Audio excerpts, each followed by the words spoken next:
Assalamualaikum warahmatullahi wabarakatuh. Saya Revalina Alia Rahik dari Prodi Akuntansi.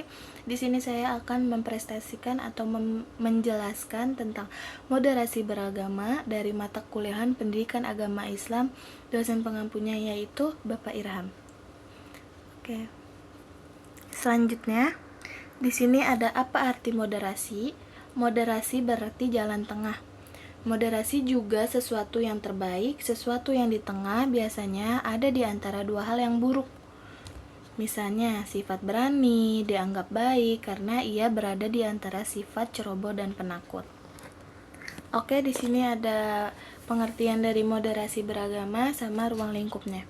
Pengertiannya itu, moderasi beragama berasal dari bahasa moderation. Moderatio yang berarti kesedangan, tidak berlebihan dan tidak kekurangan. Nah, dalam Kamus Besar Bahasa Indonesia menyediakan dua pengertian kata moderasi, yakni 1. Pengurangan kekerasan dan 2. Penghindaran keekstriman. Nah, yang ketiga, dalam Islam berarti menggambarkan watak Islam adalah moderat dalam hal bertindak dan moderat dalam segala urusan yang baik, tindakan, ucapan, atau pikiran. Nah, yang kedua, di sini ada ruang lingkup. Ruang lingkup itu pertama, pilar keadilan. Adil dimaknai dengan beberapa makna. Yang pertama ada adil dalam arti sama, yakni persamaan dalam hak seseorang yang berjalan lurus dan sikapnya selalu menggunakan ukuran yang sama, bukan ukuran ganda. Nah, yang kedua ada pilar keseimbangan. Keseimbangan ditemukan pada suatu kelompok yang ada di dalamnya. Terdapat beragam bagian yang menuju tujuan tertentu, selama syarat dan kadar tertentu terpenuhi oleh setiap bagian. Yang ketiga, ada toleransi merupakan sikap memberi ruang dan tidak mengganggu hak orang lain untuk berkeyakinan, mengekspresikan keyakinan, dan menyampaikan pendapat meskipun hal tersebut berbeda dengan apa yang kita yakini. Oke, lanjut. Di sini ada indikator moderasi beragama. Yang pertama ada komitmen kebangsaan, yaitu menunjukkan dedikasi terhadap nilai nasionalisme, memastikan agama tidak digunakan untuk mengancam keutuhan bangsa. Nah, yang kedua ada toleransi. Toleransi itu menghargai keberagaman dalam masyarakat, membuka ruang untuk dialog antar agama. Dan yang ketiga ada anti kekerasan, mencegah tindakan ekstremisme yang contohnya tadi. Terus dan kekerasan atas nama negara, terus mendorong perdamaian dan harmoni sosial. Dan yang keempat ada akomodatif. Akomodatif itu menyesuaikan diri dengan perbedaan tanpa mengorbankan prinsip dasar agama, menjaga harmoni antara agama dan budaya lokal. Dan yang kelima itu ada pembinaan keagamaan yang inklusif, damai, dan toleran. Nah, dijelaskannya adalah menyediakan pendidikan agama yang tidak eksklusif, membentuk generasi yang memahami agama secara terbuka.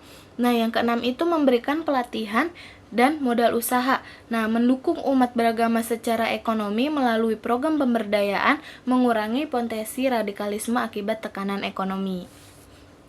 Oke, selanjutnya. Oke, di sini ada moderasi dalam Islam. Terbagi menjadi 3, ada prinsip, wujud moderasi, sama sumber.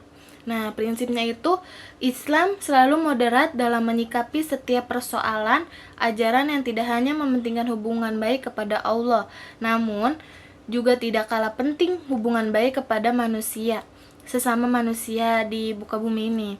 Nah, bukan hanya kepada saudara seiman, namun juga terhadap saudara yang beda keyakinan, terus beda agama. Moderasi Islam lebih mengedepankan persaudaraan yang berlandasan kepada asas kemanusiaan, bukan hanya kepada asas keimanan atau kebangsaan. Nah, yang kedua itu ada wujud moderasi. Yang pertama itu moderasi dalam akidah, moderasi dalam syariat, dan moderasi dalam akhlak. Nah, sumbernya itu wahyu ilahi Al-Quran. Nah, sebuah gagasan yang sempurna, tanpa kelemahan dan kekurangan, gagasan suci dan autentik yang dimanifestasikan dalam bentuk sikap dan perilaku yang berlandaskan nilai Islam. Oke, lanjut. Oke, di sini ada radikalisme terbagi menjadi 3 juga, ada tangkar radikalisme dengan pluralisme, terus disebabkannya oleh motif yang beragama, ada sosial, politik, budaya maupun agama. Nah, ditandai dengan tindakan ekstrim dan anarkis. Oke, selanjutnya. Radikalisme ini mempunyai ciri-ciri dan faktor penyebabnya. Ciri-cirinya adalah mengklaim kebenaran tunggal, terus dan menyesatkan kelompok lain yang tak sependapat. Nah, yang kedua ada berlebihan dalam beragama yang tidak pada tempatnya. Terus yang ketiga ada kasar dalam berinteraksi, keras dalam bicara, dan emosional dalam berdakwah, mudah mengkafirkan orang lain yang berbeda pendapat. Oke, di sini ada faktor penyebabnya juga, pemahaman keagamaan yang literal, sepotong-potong terhadap ayat Al-Quran, bacaan ayat Al-Quran, bacaan yang salah terhadap sejarah, umat Islam yang dikombinasikan dengan idealisasi terhadap umat Islam pada masa tertentu. Nah, yang ketiga ada deprivasi politik, sosial, dan ekonomi yang masih bertahan dalam masyarakat, ideologi yang keliru, fanatisme buta. Oke, selanjutnya ada pencegahan. Pencegahan itu terbagi menjadi 6 juga. Yang pertama ada pencegahan rehabilitas. Rehabilitas itu mengembalikan individu atau kelompok yang terpapar radikalisme ke pemahaman agama yang moderat, membantu mereka berinteraksi kembali kepada masyarakat. Nah, yang kedua itu ada pembinaan keagamaan yang inklusif, damai, dan toleran, menanamkan nilai agama yang damai dan mencegah penyimpangan. Nah, yang menguatkan ajaran yang mengedepankan toleransi. Terus yang ketiga ada memberikan pelatihan dan modal usaha, yaitu menyediakan peluang ekonomi untuk mengurangi resiko keterlibatan dalam ekstremisme, terus mendukung kesejahteraan masyarakat melalui keterampilan. Nah, yang keempat itu ada rasionalisasi. Rasionalisasi itu mengajak masyarakat berpikir logis dan kritis terhadap ajaran ekstremis, menekankan pentingnya nalar dalam memahami agama. Yang kelima itu ada memberikan wawasan kebangsaan dan nasionalisme, meningkatkan kesadaran tentang pentingnya persatuan nasional dan menghubungkan nilai agama dengan kecintaan terhadap negara. Dan yang keenam itu ada reduksi. Reduksi itu mengurangi atau menghilangkan potensi radikalisme. Oke, selanjutnya itu ada Islam rahmatan lil alamin sebagai solusi, yaitu berorientasi terhadap kemaslahatan dan kebahagiaan kehidupan duniawi dan ukhrawi, ritual dan sosial individu dan jamaah. Dan ada visinya juga, mengkokohkan bahwa ajaran bersifat universal atau kebaikan untuk seluruh umat manusia, alam, dan lingkungan.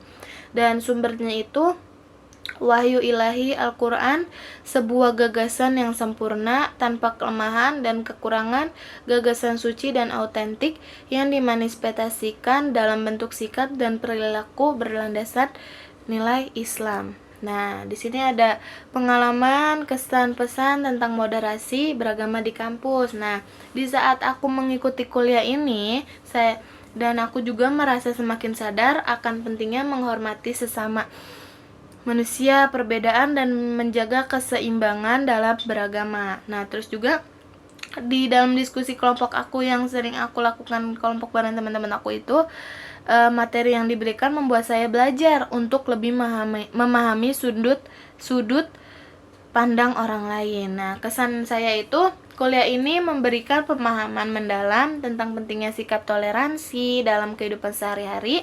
Saya merasa lebih terbuka terhadap perbedaan, sadar bahwa keberagaman adalah kekuatan. Pengalaman ini mengajarkan bahwa moderasi beragama adalah kunci untuk menciptakan harmoni dan perdamaian kemasyarakatan. Nah, pesan saya itu, moderasi beragama bukan hanya soal teori, tetapi bagaimana kita menjalankan kehidupan kita sehari-hari dengan menghargai perbedaan dan mengutamakan dialog. Kita bisa menjaga kerukunan masyarakat. Sikap toleransi dan saling menghormati adalah kunci utama untuk hidup damai dan keberagaman. Oke, selanjutnya. Dan di sini saya ada saran dan rekomendasi untuk masyarakat. Nah, yang pertama itu ada pendidikan toleransi. Pendidikan toleransi itu ajarkan nilai-nilai toleransi sejak dini untuk mengurangi ekstremisme. Dan yang kedua ada dialog antar agama. Adakan diskusi antar agama untuk saling memahami dan menghormati perbedaan melalui pendapat ataupun lain-lain. Nah, yang ketiga itu ada sikap terbuka. Sikap terbuka itu hargai perbedaan pandangan dan keyakinan dengan tetap menjaga prinsip agama masing-masing. Nah, terus ada cegah radikalisme. Radikalisasi itu waspada informasi yang menyebabkan intoleransi dan bekerja sama untuk menanggulanginya. Nah, yang kelima itu hargai keberagaman. Anggap saja keberagaman sebagai kekayaan yang memperkaya kehidupan bersama. Oke, selanjutnya. Nah, di sini ada kesimpulan dari materi yang saya kasih tadi. Kesimpulannya adalah moderasi beragama adalah sikap seimbang antara keyakinan agama dan kehidupan sosial tanpa bersikap ekstrim. Nah, pentingnya untuk menjaga kerukunan sosial dalam masyarakat yang beragama dan menumbuhkan sikap saling menghargai dan toleransi. Dialog antara agama dapat memperkuat pemahaman dan mengurangi ketegangan antara kelompok. Moderasi beragama juga mengajarkan pentingnya menghargai perbedaan dan menciptakan kehidupan yang harmonis. Terus juga penerapan moderasi agama dimulai dari diri dini dengan menggunakan empati dan menghindari sikap intoleran. Oke, cukup segini penjelasan saya tentang moderasi beragama. Kurang lebihnya mohon maaf apabila ada kesalahan kata yang tidak disengaja dari saya. Wabillahi taufiq wal hidayah. Wassalamualaikum warahmatullahi wabarakatuh. Dadah, sampai jumpa.